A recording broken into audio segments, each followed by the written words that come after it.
A person who loses their children in a single day, whose wealth turns to dust in moments, whose body becomes covered in wounds, and yet no complaint escapes their lips. This is not a parable.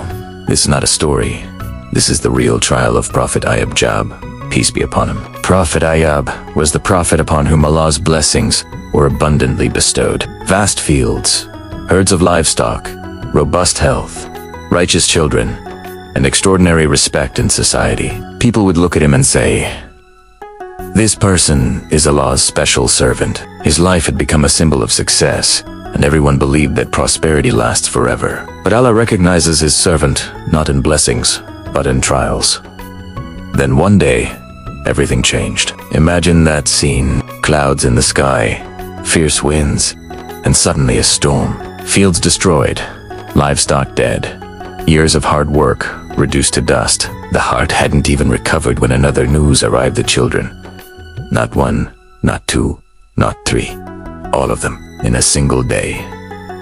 This is the moment where an ordinary person breaks down, screams out, questions why me. But from Prophet Ayyub's lips came only this: Allah gave, and Allah has taken away. This was the first level of patience, but the real test was yet to come. After some time, illness struck. Such an illness that tests not just the body, but a person's dignity and identity. Wounds appeared on his body. Flesh began to rot. A foul odor emanated from his body. People who used to sit with him yesterday now passed by from a distance. Eyes were averted. Roots were changed. Friends disappeared. Relationships broke. Even the city turned away. Prophet Ayyub was now in a corner alone, sick, weak. But there was one thing that neither weakened nor broke: faith. People said, if he were Allah's righteous servant, why would this punishment befall him?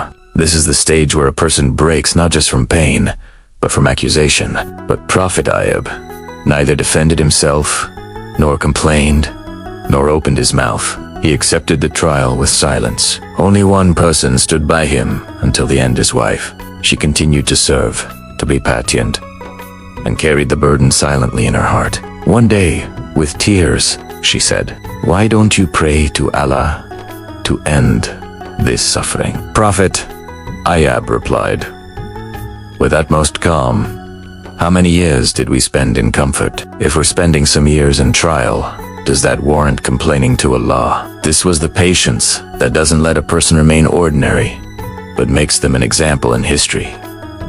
There was pain, but the heart was content. There was trial, but faith remained firm. This is why Prophet Ayyub's patience was like a person sitting in fire. The heat is present, but it doesn't burn. When a person has nothing left except patience, in what form does Allah's help manifest? Years passed.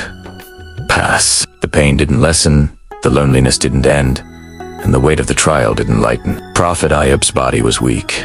The wounds remained, but faith stood firm in its place. This was the stage where a person has no worldly support left, except Allah.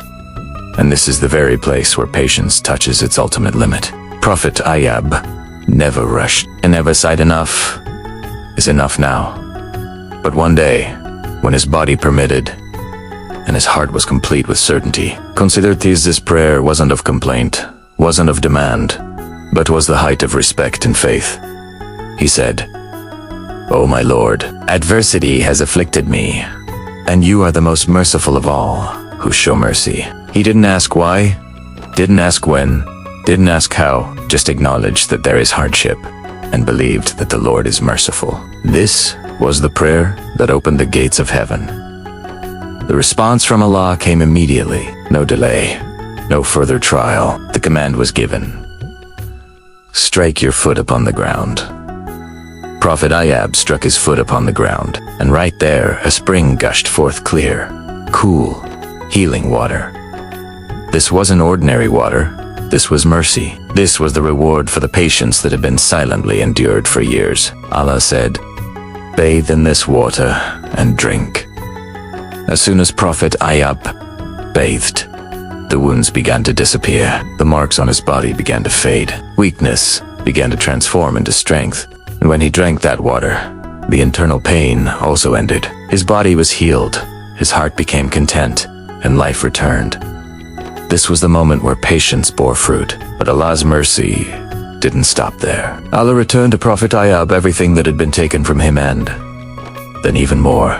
Children were restored, wealth returned, honor increased beyond before, and health was completely recovered. The Quran says that Allah gave him back his family, and along with them just as many more, so that this would become a lesson for those who possess understanding. This story doesn't teach us that trials end immediately. It teaches that trials end when patience is complete. Prophet Ayyub proved that in Allah's sight, strength is not of the body, but of character. The servant who remains steadfast in patience, Allah doesn't just save them, He makes them an example. Do we truly have as much faith in Allah as Prophet Ayyub had? The story of Prophet Ayyub, peace be upon him, doesn't end here. That he received healing, wealth returned, and life became easy again.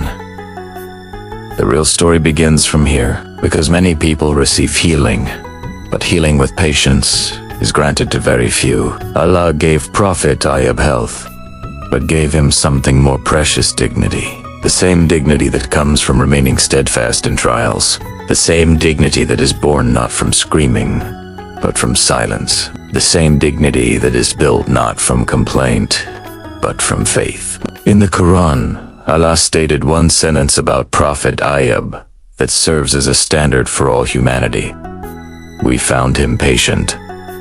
What an excellent servant he was. Indeed, he was one who constantly turned back to Allah. This sentence is not just praise, it's a declaration. Allah is telling us that in His sight, a successful person is not one who experiences fewer trials, but one who keeps returning to Allah even during trials. Today's person breaks down at the slightest difficulty. If there's a decrease in sustenance, there's complaint. If there's a problem in relationships, there's despair. If health deteriorates, there are questions to Allah. We immediately ask, why me? What did I do wrong? Prophet Ayyub never asked this question. He didn't say that I'm a prophet, I'm deserving, I'm entitled to better treatment. He simply learned to live as a servant. This is true servitude.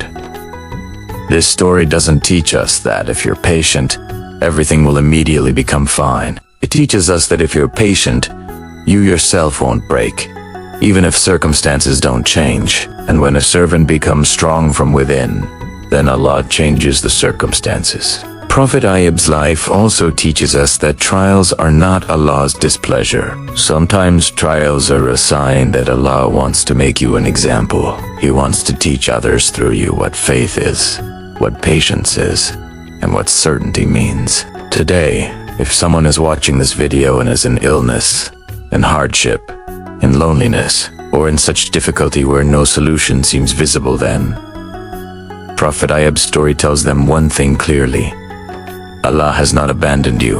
Allah delays, but doesn't ignore. Allah tests, but doesn't break. And when Allah gives, He doesn't just return, He gives better. Prophet Ayyub's patience reminds us that real success is not healing, but remaining steadfast upon Allah.